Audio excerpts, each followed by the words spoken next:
morning, everybody. Welcome to fantasypoints.com, the Fantasy Points live stream, whether you're watching on the site, whether you're watching on YouTube, whether you're watching later, whether you're not watching at all. I'm sending good vibes out to you. My name is Joe Dolan. His name's Tom Brolley. Welcome to the Final Points live stream here at fantasypoints.com. Oh, no, excuse me. This is the point spread live stream, Tom. Normally on the weekends we do the final points, but we're doing point spread, and we're going to be doing these Saturday morning. I think for the Super Bowl, Tom, we'll probably do a couple of these just to break down what's going on. How you doing today? You getting ready for some playoff football? I'm getting ready for the storm of the century down here in South Carolina. Yeah, we're gonna get it too, Joe. If I lose power tomorrow, I am going to lose my shit. I'm gonna freak out. Yeah, we're a little more prepared up here in the north. We're used to this kind of weather. Yeah, you're gonna get pounded here. We're supposed to get 4 to 7 inches Sunday night through Monday. So going to be a long weekend of staying in, watching a lot of football. Got 6 games. Now we have the super wild card Monday with, we got the Monday games. So pretty excited here. So hopefully you keep your power. I saw you were buying up some supplies there just in case you do lose some power and you have to watch it on your phone there. Yeah, I got 2, and I mean these are now I charged them up in my bedroom here because I had a nice free charger in the wall. They are external phone chargers, and they are bigger than the phone. So, according to the package, Tom, and the package never lies, right? No, never. 92 hours of video playback on an iPhone XS, and I've got an iPhone 12, so I have to assume it's going to be better than that. I'm just hoping. I got 2 of them too, by the way. So hopefully it doesn't go to 12 overtimes. Then maybe it'd start to run out of juice. Then yeah, I mean, I got 2 of them. I already have 1 in the house, so I'm prepared. But I also need them because if I have to watch it on my phone, I can use my phone as a hotspot and stream to my iPad. So at least there you go. Yeah, the big experience there. Yeah. If you have to. I mean, of course, all this crap. I just bought a 65-inch television this week. So. Well, I hope that you guys survive down there in the South. You're able to watch your birds the whole way from kickoff through the end of the game. There. Yeah, well, I'm going to guess that you'll be all right, but I'm thinking and I'm hoping. Now, our neighborhood has those fancy schmancy underground power lines, Tom. Oh, fancy! But that doesn't mean the main. Road. Yes, exactly. No, so that's the problem. Anyway, it's good to be with everybody here on the Points Where Live. Here's what we're going to do. If this is your first time, Tom and I typically do this for subscribers on Friday afternoons, and I know a lot of subscribers listen to it on demand, which you can do. But this is what we're going to do. We're going to go through every game. We're going to talk about the point spread. We're going to talk about the total, and Tom's going to bring up any props he likes from these games. And, of course, for the playoff games, there might be a few more props than for a normal game, Tom. Have you been noticing that today?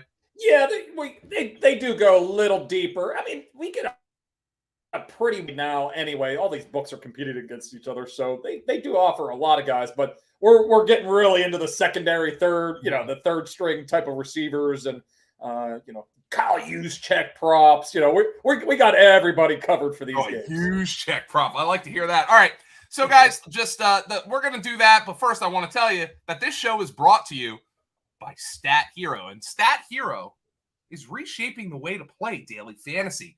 You love fantasy sports, but you hate the long odds and the long hours of old school DFS contests? Or are you already sick of the bad beats? Oh, Tom, you're always sick of bad beats. Are you already sick of the bad beats on those gimmicky prop-based fantasy platforms? Stop playing the DFS lottery. Start betting on yourself. With Stat Hero, your odds of winning have never been more in your control. Here's why. We post tons of house-based lineups across your favorite sports, and you choose which one to take on. This is where the next generation of sports fans goes for a fair fantasy fight they actually have a chance to win. Face posted lineups and go as deep as you want into the joys of fantasy sports that you have the time and the skills for. Short on time and new to fantasy. Lost my place there. Short on time and new to fantasy. Try our Pick'em contest where we post 2 lineups and you just pick the one you think will win. You don't even have to do the research, put your own lineup together. Going after the big payday, though, try our Survivor contest or parlays and try to beat multiple lineups on your way to big odds. Think you got what it takes to outsmart our experts? Try our head-to-head play where we show you a lineup and you build one you think will beat us. The best parts, you will always see who you are facing. You can always call your stakes. You are never facing thousands of lineups or experts. It's always you versus us. Simply choose a contest that fits your style and gives you the best chance of winning. That's why our player odds are 4 times better with Stat Hero than any other DFS platform. That is Stat Hero, reshaping the way to play daily fantasy. Okay, T-Bro, we got games coming up starting this afternoon, and it is, they're kicking it off with a game. So one of these teams is going to end a very long drought. The Raiders have not won a playoff game since they advanced to Super Bowl 37, okay? This is Super Bowl 56 this year. That's when John Gruden was coaching the other team. Yeah, the 56 to 37 minus 30, that's 19. So that's 19 years. 19 years. There are kids who graduated from high school who have never seen the Raiders win a playoff game. I have a funny story, Joe. I was in high school for that Super Bowl. We had practice that Super Bowl Sunday. Anytime we had a Monday basketball game, we would have Sunday practice. Yeah. I take a hook, a big old elbow from one of my teammates in practice. My lip splits wide open. I have to get emergency plastic surgery done on my lip. I was all looped up on drugs for that Super Bowl. So that's my memory of the Raiders-Buccaneers Super Bowl from 19 years ago. That is the only Super Bowl of my life that I didn't watch. Yeah, I couldn't tell you what happened. I was out of it. I was drugged up. I was a very, very bitter Philadelphia Eagles fan. So I did not watch that game. The Eagles were supposed to be in that Super Bowl. Yeah, I did not watch that game at all. But that was 19 years ago. The Buccaneers beat the Raiders. The Raiders have not won a playoff game since. The Cincinnati Bengals have not won a playoff game in Graham Barfield's lifetime. You know what they're calling this game, Joe? It's the Bo Jackson jinx, because that was the famous play back in '91. They haven't won a game since the 1990 playoffs with Boomer Esiason. So it's the Bo jinx. Hip. All right, well, the Bengals, Tom, they're favored to win. They're given 6 at home, 48 the total here. Should be a fun one. I'm actually really looking forward to this game. Any reads here, Tom? And it looks like, by the way, off the top of your head, you said this before we came on air. It's starting to look like favorite money is coming in.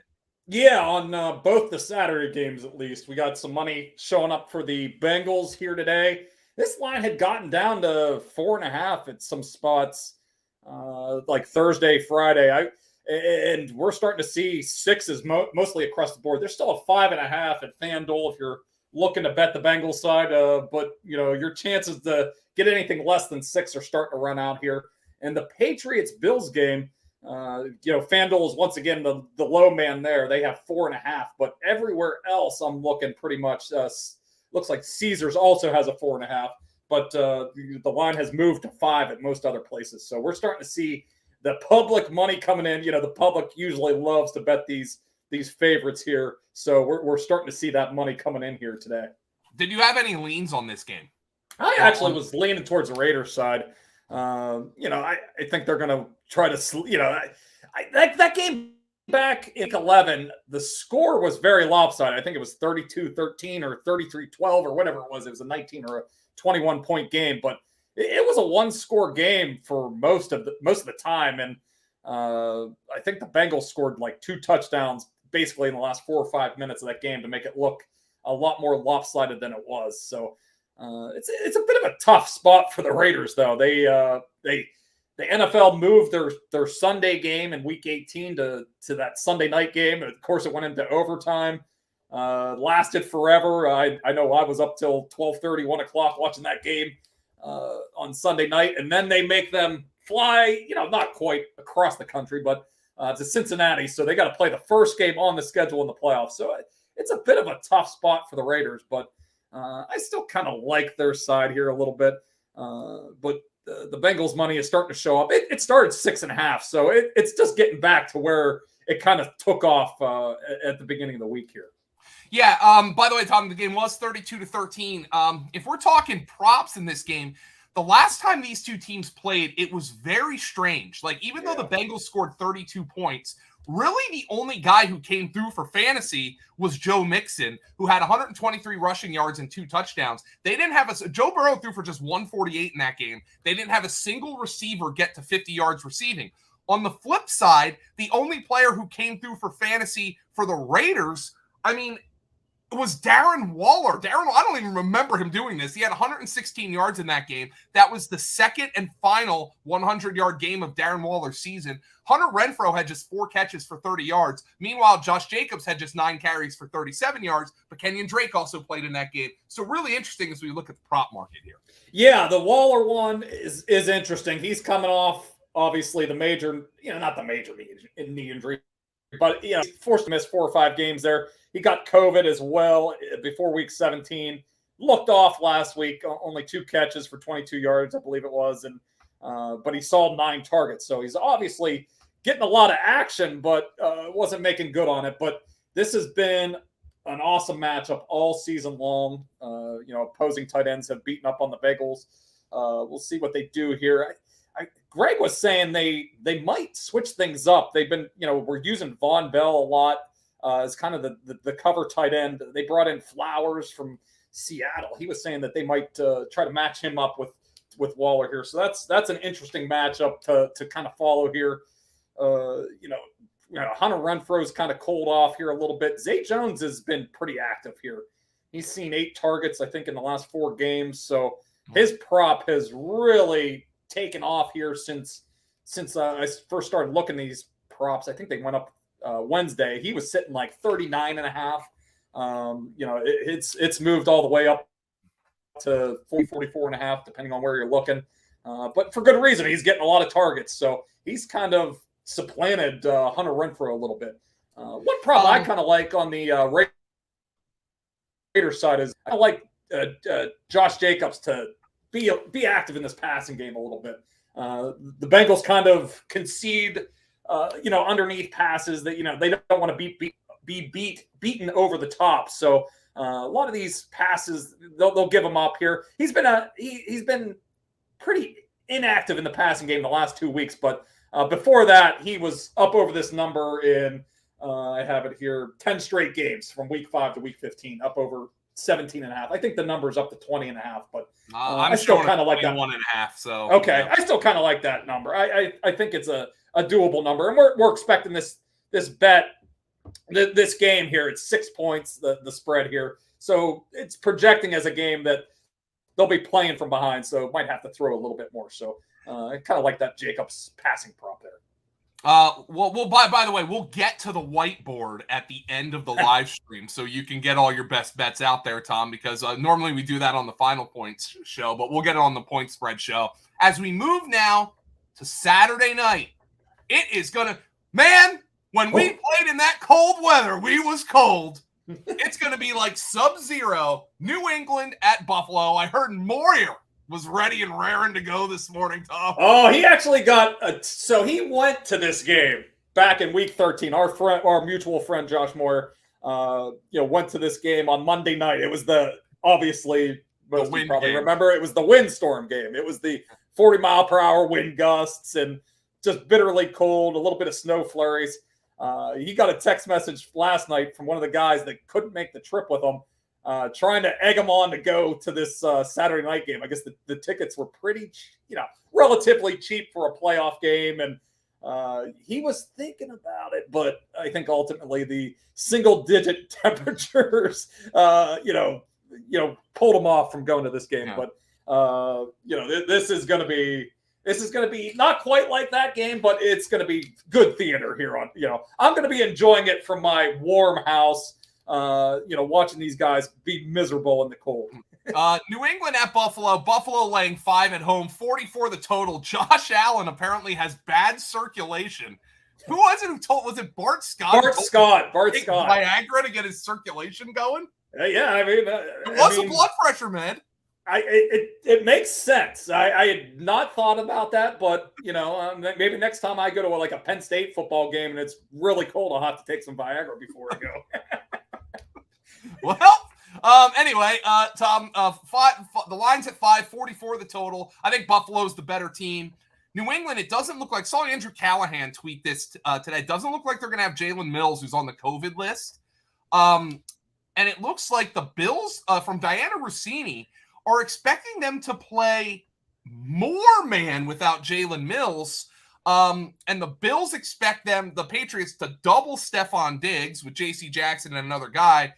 And it looks like the Patriots are willing to concede, or this is the thought, that they're willing to concede targets to Cole Beasley and Dawson Knox, if that's the case. Yeah, what are those props sitting at then? I know Beasley was sitting around 35 yards most of yesterday. 35.5 for Beasley, 31.5 for Knox. Yeah, Knox has gone off, sitting at 30. Maybe that's a good way to look at that. Where are their receptions sitting as well? 3.5 for Knox, 4.5 for Beasley, plus odds. That's what I'm showing on DraftKings. Okay, be an interesting way to go here. I am on the Patriots side in this game. I don't feel great about it. You know, I took the 4.5 points. I think Belichick's going to ugly this game up, and I bet some things correlated with the Patriots side here. Took Damian Harris up over 56.5 rushing yards. Mac Jones, I did have under 205.5 passing yards. Just thinking that, if this game plays out the way that the Patriots want it to, it's going to be a low scoring game, a run heavy approach. And, honestly, that's the only way that they can win this game. If the Bills jump out to a lead here, we've seen it the last couple of weeks here. They've lost 3 out of the last 4 since their bye. They've fallen behind early in those games and, had to dig themselves out of holes. And Mac Jones has had a pretty good rookie season here, but he's struggled in those kinds of spots. So if the Bills can jump out to a lead, this might be a good game. If you don't want to bet it beforehand, you want to kind of watch, see how it plays out. If the Bills jump out to a lead, maybe you just jump on the Bills and take the spread there. If the Patriots jump out to it's one of those games where I think whoever gets the lead early, it's going to be pretty telling for the rest of this game. Yeah, Tom, I took the under on Mac Jones. I'm showing a 205.5, and I took the under on that. Did you have any? You said you like the Patriots side, but you don't have a lean on the total here. Well, I do. I did correlate it a little bit. I think if you're going to bet the side, it probably would be a good idea to correlate it. I think if you're betting the Patriots side plus 4.5, plus 5, I think taking the under 44 is the smart way to go. I would put like a smaller wager, putting those two together. And if you're on the Bills side, if you like the Bills laying 5 points, I think taking the over 44 is the way to go. So if I was making side bets on this game, I'd also do smaller parlays depending on the side you take. Any other props outside of maybe like the Beasley and Knox? Tom, I just bet I got a Beasley at 33.5. Nice. Which I like. I got a Mac Jones at under 205.5. Anything else that appealed to you? I think you would think the run game is going to be important here. And, even when these two teams met back in week 13, the Bills did not have that functional run game with Devin Singletary. But you're not going to fool the books here, man. 63.5 is the number I'm showing on Singletary. Yeah, that's gone up all week here. That was sitting 59.5, 60 before on Wednesday when I first started looking at it. I did have the Harris 56.5. It's up to 59.5. I still like that. I kind of like his anytime touchdown too, depending on where you look. I think he was plus 120, plus 130. I didn't give that out in the site, but I think Graham did. I think he might have some of the Colorado books he has. They have just rushing touchdowns. So I think that was like plus 150 that he got that number. He doesn't catch passes for touchdowns, so that's worth a little bit of risk and getting a little more juiced up there, plus 155 if you're able to get that. But I kind of like his anytime rushing touchdown as well. So that's the way I kind of look at this game. There are some good props too if you have different books here. I think FanDuel has like a Josh Allen to throw for over 200 yards and the Bills to win. That's plus 130. So that's a pretty good prop. Those are fun props to always take a look at. I want a lot of Jonathan Taylor 100 yards and a touchdown. Exactly. Yeah. So if the Bills win, it's probably, it's going to be on Josh Allen. So I do kind of like that one. I even took a little bit of piece of that, just hoping, maybe the Patriots, lose by 3 or 4 points. I still get the cover, and Josh Allen gets the 200 yards, and the Bills win that game. So I did like that little prop. Let's go to Sunday now, Tom. There's 3 games on Sunday. Philadelphia at Tampa Bay kicks us off at 1 p.m. If I lose power, I am going to jump out a window. I will never forgive the state of South Carolina if that happens.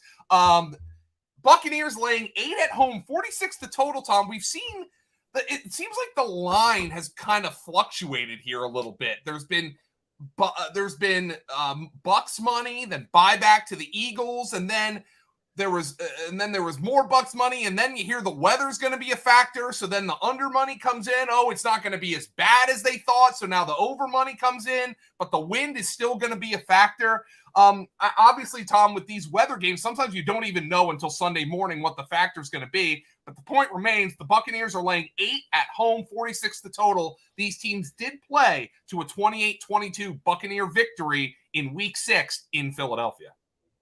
Yeah, I gave that out as a best bet back in what'd you say it was Week 5? It was a Thursday night game. I remember 6. Week 6. Yeah, I remember I gave out the Eagles +7 in that game. My God, I had no business in the world winning that bet. The Buccaneers, sorry, the Patriots. The Buccaneers were up multiple scores in that one, and they kind of eased off the gas there a little bit. The Eagles scored 2 touchdowns, and then they went for 2 on the last touchdown. Got it to get it to 6. The whole night was riding on that, and then the Buccaneers went right down the field and were in position to score, and then they ended up taking a couple knees at the very end, and still got that +7 there. So, but yeah, these 2 teams are completely different. Completely different. Yeah, I mean the Eagles were kind of finding their way early in the season. Still it was a more pass-heavy offense. In the last couple of weeks, not the last couple of weeks, basically since I think it was that Lions game in Week 8, they've gone like with a more run-heavy approach here. Totally different looking offense here. They started putting Jalen Hurts under center a little bit more. So, and the Buccaneers side, I mean, they don't have Chris Godwin and Antonio Brown anymore. This passing game they're searching. They got Tyler Johnson playing the slot. He's been one of the worst receivers in the league all year. Brashad Perriman couldn't make the roster for the Detroit Lions. He's going to be your number 2 perimeter receiver here. So some major question marks at receiver without Chris Godwin and Antonio Brown into this game. By the way, and this will be just unbelievable to think of, Tom, at the point after the Week 6 game against the Buccaneers, Jalen Hurts led all quarterbacks in rushing, and the Eagles were 15th in rushing in the NFL. That's just think how absurd that is. But at this, I think he was second, by the way, to Lamar at the point. But now he ended up leading all. They are the number 1 run team in football. In that game against Tampa Bay, they handed the ball to running backs 9 times, all 9 to Miles Sanders. And that was, I don't even know if they had a running back. I mean, if you remember, Joe, all those carries were late in the game. Remember the fans were giving the Bronx cheer like, oh, now you hand it off to Miles. They were all pissed off in the stadium. It was because it was on prime time. Everybody was kind of watching that game.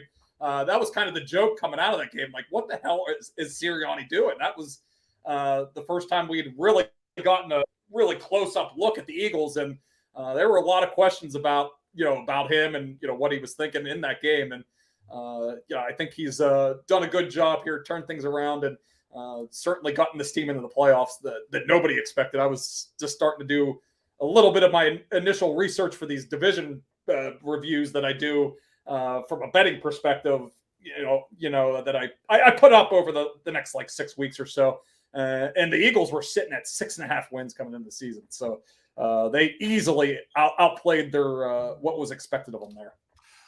Looking at the prop market, Tom, very interesting for this game. Miles Sanders is going to play. His rushing yards sit at 43.5. He's the only Eagle running back here. I just don't think, even in these games, I don't think the books are really confident in how the Eagles are going to use their backs. Yeah, and I'm not totally confident either here, so I'm probably going to stay away from these.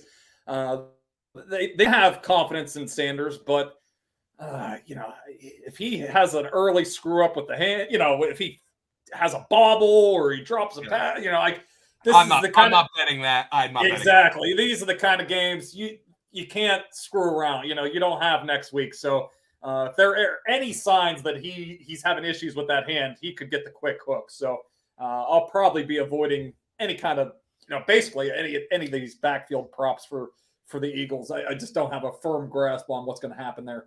I did take Gronkowski up over 56.5. I kind of like his over receptions as well at 5.5.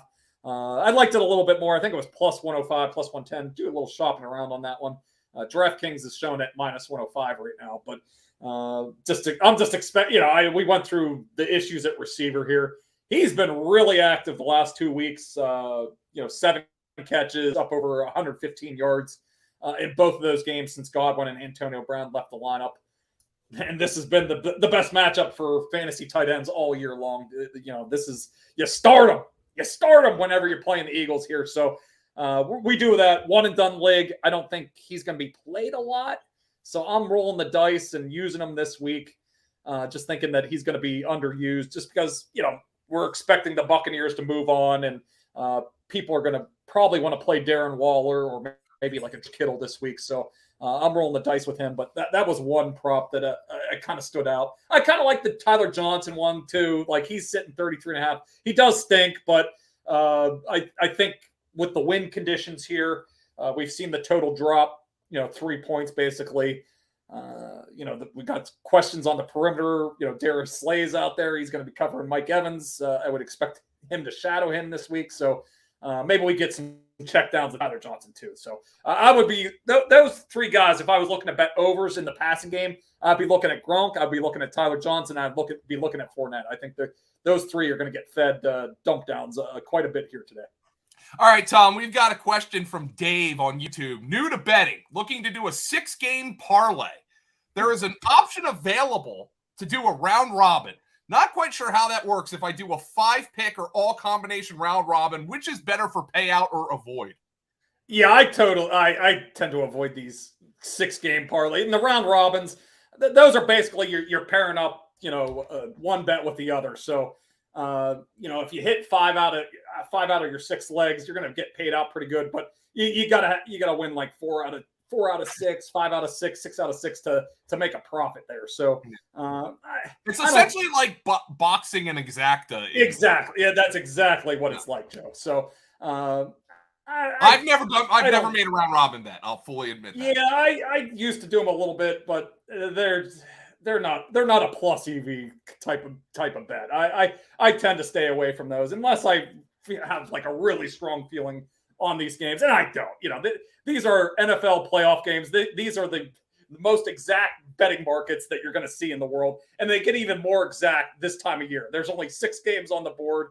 I would stick to single game bets, or maybe parlay in 1 or 2. The round robin is safer than just a straight 6-game parlay, right? I mean, because if you hit any combination of the bets, you're going to get a payout, but it's just not going to be as high as obviously a parlay would. Yeah, a straight parlay, you're getting a huge payout. But round robin is a little bit safer, but it doesn't have the huge. Well, it would have a pretty huge payout if you get all 6, but good luck doing that with these betting markets. Another one. This is, since we're on this game, this is more of a DFS question. Living in Diz, did it make total sense to stack Brady, Fournette, and Gronk on FanDuel?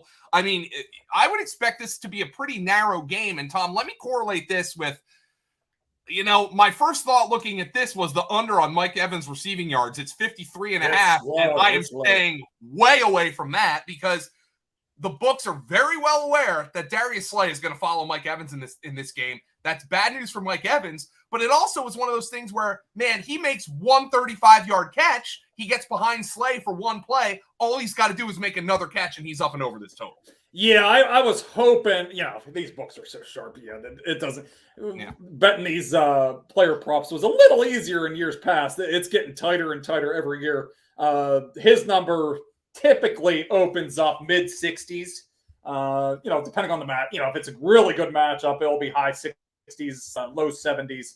This is basically as low as I've seen it. It's unbelievable, and especially if you consider that Antonio Brown and Chris Godwin aren't in the lineup. Like for a Mike Evans prop to open up at 53.5, I'm almost kind of floored.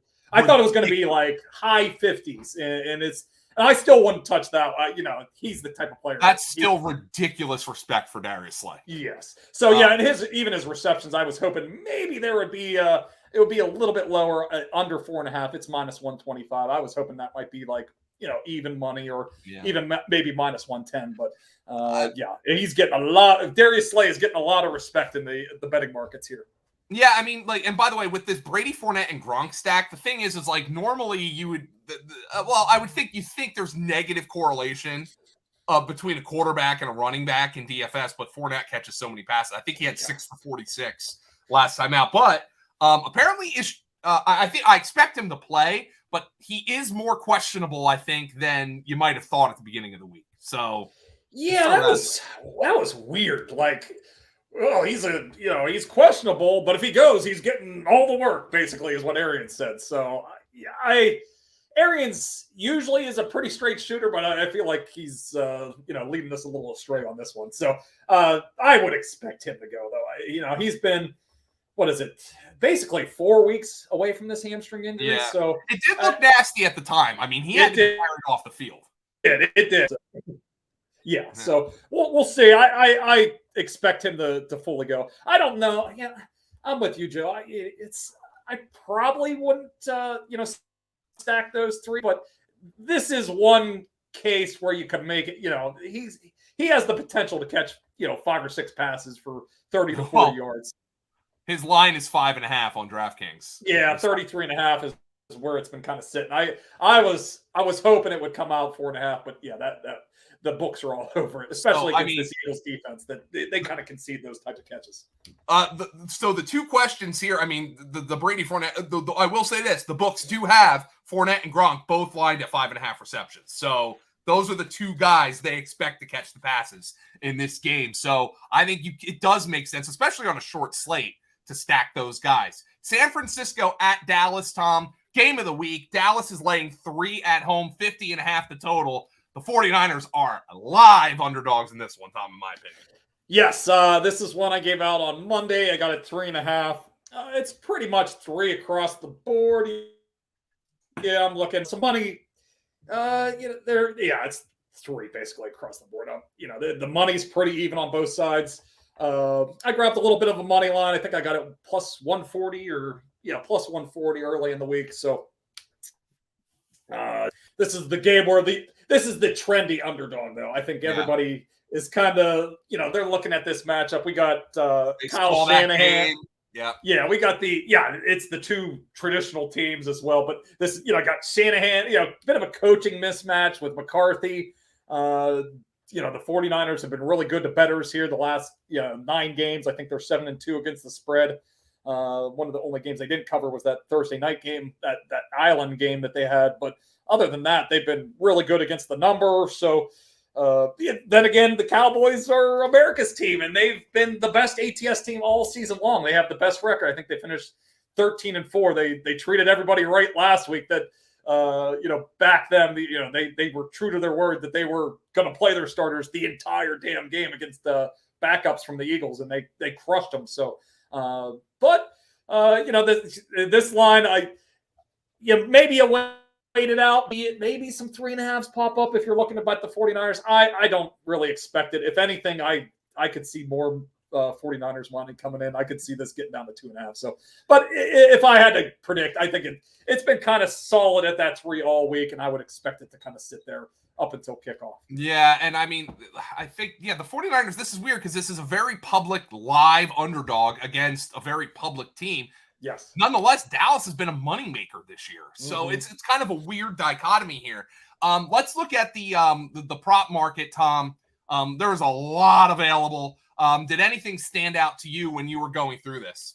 Yeah, I got a couple. They do these, during the wild card round and the divisional round, they'll do these bigger markets where basically you're making a bet on the highest scoring team, lowest scoring team of the weekend. They also have like most rushing, most receiving, most passing yards. And I got a couple lines that I thought were wrong. They were, pretty juiced up here. So I got Jimmy Garoppolo most passing yards in the wild card round, plus 2,000. So 20-1 odds that he has the most passing yards. Anytime that they're kind of chasing points or even in times, he's been racking up the yardage here, up over 296 in 4 of his last 5 games. 3-point underdogs on the road against a team that runs a lot of plays. It could turn into a bit of a passing game here, more than usual for the 49ers. The 49ers love to, run the ball, wear you out, eat up clock. But this could be one of those games where, maybe they're chasing. So I really love that number. I also took his over. I got it 248.5 earlier this week. It's up to 251. I still like that. Yeah, so that's kind of creeped up there. So, I mean, that's one of those the 49ers are probably going to have to be playing from behind for those to hit. But, the point spread's kind of telling us that that's the way the game's going to play out. And I also, kind of correlated here. Most receiving yards. I took Deebo Samuel 25-1 plus 2,500. So he's had some monster games this year. I know Cooper Kupp is obviously in the slate. He's the huge favorite. He's sitting plus 350 to plus 500, depending on where you're looking at for the most receiving yards this week. But if there's one guy, well, Jamar Chase is one guy. There's a bunch of guys that can do it, but I mean, he's had 4 games up over 156 this year. I mean, that's the kind of ceiling you're looking for, and to get him at 25-1 odds against this Dallas secondary that, it's kind of risk reward type of defense here. They go for big plays. They go for interceptions. And Debo's the guy that, you make one mistake, he can take it to the house. He's the most dangerous player in the open field. So I love that prop. His receiving prop was also pretty low when I got it. It was 56.5. That's mostly in the low 60s, I believe, at this point. But I still like that. These are the type of games where you get the ball in your best player's hands. I don't think this is going to be a one-catch game from Deebo like we saw, in early December. We were getting some of those games. They were annoying. I'll tell you that. Yes, they were very annoying. As someone that had him on our high stakes team, Joe, getting those single catch games from Deebo was infuriating. Hey, I don't think we're going to see that this week. At least our team didn't fall apart until after we took down the league, Tom. I mean, my God, great timing on that one. Thanks, Lamar, for at least getting us through the first 14 weeks of the season or whatever it was. Sunday night football. Dem Steelers got at a Super Bowl. Oh, boy. Do I have to watch this? Kansas City laying 12 at home against the Steelers. 45.5 is the total, Tom. I got the Iron City sign lit up for the game here. I know, man. They've been pulling them out of their ass. From my perspective, this is Kansas City or stay away from me. Yeah. I got the Jerome Bettis icy light cans from back in the day. Super Bowl champion Jerome Bettis. This is I'm not. Oh, Tom, you've got that one really cool piece of memorabilia that you bought at the Hall of Fame. That's it's up on the wall here, but you can see it there. It's got all the game tickets from all the different Super Bowls, and they're not real. It's just like a mock. That's a cool piece of memorabilia, though. Yeah, they sell that at the Pro Football Hall of Fame, Tom. Which, by the way, I think you probably could get that online though too. Yeah, I've been trying to get one for the Eagles win, but Eagle fans are nuts. That's always sold out. But so I mean, they've got a shot, Tom. They're in the dance. They're in the playoffs. Yeah, they're the longest odds here. You'll see them plus 500, plus 550, depending on where you're looking at here. I'm with you, Joe. If I wasn't a Steelers fan, I'd probably already have a bet down on the Chiefs here. It's held steady though. I mean, all the news that's kind of come out this week has been in the Steelers' favor here. We got Juju Smith-Schuster. Looks like he's going to give it a try. We'll see. Well, that's how much news for Juju. And I mean, that shoulder injury perspective, Tom, it's good news for him because he gets the game in before he hits free agency. So I'm sure that's a motivating factor for Juju as well.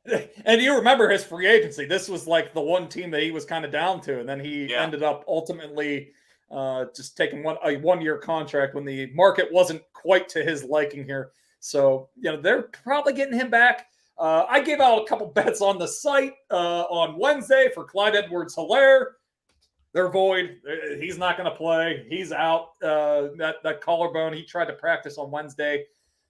Still obviously feeling some pain in that shoulder collarbone area. So those over 44.5s and his prop to have the most rushing yards, those are going to be void. He's not going to play. Darrell Williams is now the guy back there. His number is pretty big here. 56.5, I think, is what I was seeing yesterday. So that's a pretty big number. But this is the worst run defense in the playoffs here. They've been getting gashed all second half of the season here. So I get why it's up at 56.5 here. Yeah, even though Edwards-Helaire is the much better runner. Were there any other props, Tom, that you liked here? Because, man, I'm looking at the receiving props, and keep in mind, last time these two teams played, Kelsey didn't play. He had COVID. Yes. Tyreek Hill was fatigued coming off of COVID. Now Tyreek Hill is playing with a heel injury, but barely played last week. So, I don't know, man. I'm having a tough time with some of these player props. I really am. This was the one game I did not have a strong feeling on a lot of these. I felt like I had to give out something here. So I gave out Byron Pringle up over 29.5 yards. I think we have him projected for the website. And he's been pretty active here basically since December. He's kind of been the number 2 most of the time behind Tyreek Hill. So, and you're right, Joe. That's kind of why I like his prop. If anything, I was going to bet under on Tyreek Hill. Thinking maybe that heel injury will be an issue, or if they jump out to a lead, they kind of rein them in and not that they're going to sit him for an entire half, but they could manage his reps a little bit more in the second half if they jump out to a big lead. But he's also the reason they might jump out to a big lead, because Tyreek Hill can make a big play at the drop of a dime. So I took the Pringle one at 29.5 is the number I got at FanDuel. I think that's the best number available. It's 30.5 most other places. He torched the Steelers back in that matchup. He scored 2 touchdowns. It was his best game of the year. So that was the one prop I kind of liked before the Edwards-Helaire numbers obviously disappeared with his status being changed to out here. Arizona at the Rams. Rams laying 4 at home, 49.5 the total. Matthew Stafford has become obsessed with the arm punt. Meanwhile, Arizona's lost 4 of 5 down the stretch. Of course, the win was in Dallas, but Arizona's kind of reeling here a little bit. Tom, it looks like Arizona will have J.J. Watt for this game, but we don't know yet about James Conner and Chase Edmonds. Not showing a rushing prop for either of those guys here for the Cardinals. We'll get a final game status today, but I mean, this is a Rams team that's been a roller coaster. But certainly, if you compare Arizona to a roller coaster, they're on the downslope right now. I have to favor the Rams in this game, Tom. And if Stafford takes care of the football, I think the Rams are going to win here at home on Monday night. Yeah, I'm totally with you here. This is a pick your poison game. It's weird. The Rams have actually been pretty good record-wise and against the spread. But anybody that's watched their games just can see this offense isn't firing on all cylinders, and a lot of it has to do with Stafford. It sounds like he's playing through multiple injuries. He's playing this back. He's had back issues for the last couple of years and seemed to be acting up again. He's got the toe injury. He wouldn't show his toe like Aaron Rodgers. The reporters asked him, and he wouldn't do it. But so he's banged to shit. And I still favor the Rams here, though. I'm with you, Joe. If Stafford takes care of the ball relatively well, he can have one screw up, but he's had a penchant for throwing these pick sixes that have really killed him. But I just don't like a lot of what I've seen from the Cardinals in the last couple of weeks. I mean, that game last week was an abomination. They lost. They were big favorite. They were 6-point favorites basically in that game against the Seahawks. Must-win game. The NFC West is there for the taking. They score a defensive touchdown on the second play of the game. They're basically, house money right there. And they lose by 8. And they had to score a late touchdown to make it even 8. They got their doors blown off by the Seahawks, a team that had nothing to play for. And they just have a weird home road splits too. I don't know if you've seen those. They're 8-1 against the spread and overall record away from State Farm Stadium, I think it's called now. So just a really weird team altogether here. I'm favoring the Rams here. They have a little bit more playoff experience. Obviously not as much at the quarterback position, but Stafford has been there. I'm going to trust the Rams a little bit here, but it is a little bit worrisome. They're signing 37-year-old retirees, to potentially play safety for them this week. They got Fuller injured his ankle, and who's that? Rapp? I think he had a concussion last week, so they got major question marks in the secondary. So that's something to keep an eye on here this week. Yeah, one prop that I would be interested in, Tom, given that. Well, looking at Zach Ertz's receptions prop, it's 5.5. His receiving yards are 53.5. No discounts. No discounts, though. Yeah. Yeah, we were hitting these props, giving them out on the site a couple weeks ago, I think against the Colts, when they were sitting at 4.5 and 42.5 yards. So, the books have adjusted here. He has been the top guy. It's ever since Nuke went out, last 4 games, he's been leading them in targets. He's their number one receiver, and I think it's partly because Kyler Murray is struggling a little bit here. Not real confident in AJ Green and Antoine Wesley on the perimeter. I actually have a Wesley prop in this game, Joe. Oh, what do you got on him? He's plus 550 to score a touchdown on BetMGM. If you go look around, he's 400 plus 280 at FanDuel. Like, it's a real outlier number. He's been really active in the end zone the last couple of weeks. He's leading the team in end zone targets and 3rd in the NFL since DeAndre Hopkins left the lineup. So I not that I'm expecting him to score, but at that kind of a price, it's a wrong number. He should be. Receiving yard prop is pretty low too. How about this, Tom? But if they get inside the 5, especially if they don't have James Conner, if they don't have James Conner, like, I love that prop even more. If they get inside the 5 yard, they're going to throw one fade ball to him at least. Yeah, because they're not going to trust Chase Edmonds to score.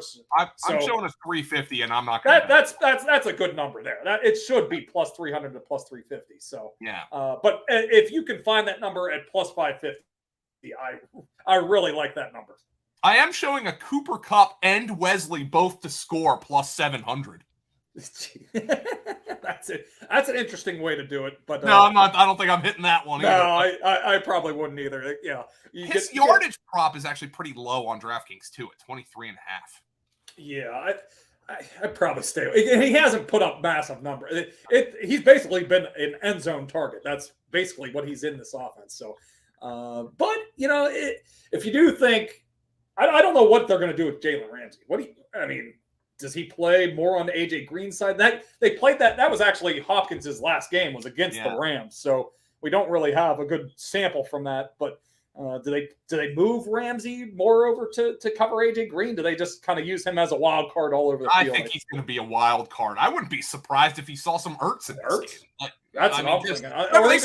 Even Kirk, you can say whatever you want about Christian Kirk, but he's still a dangerous threat over the top. So he's the kind of player that can change a game on a dime. So maybe he gets a little attention too. What I'm saying is I don't think Antoine Wesley is going to get a whole ton of Jalen Ramsey in this matchup. Yeah. So I agree with you there, Tom. All right, let's take a look at the whiteboard before we wrap up the live stream. This is a collection of T-Bro's best bet. Oh my God, look at this board these are all like first touchdown. Yeah, I'm not even going to read those off. Those are like, you get the free bets from, the different sites. So I got spread-wise, I got the Patriots plus 4.5, 49ers plus 3.5, plus 140 money line.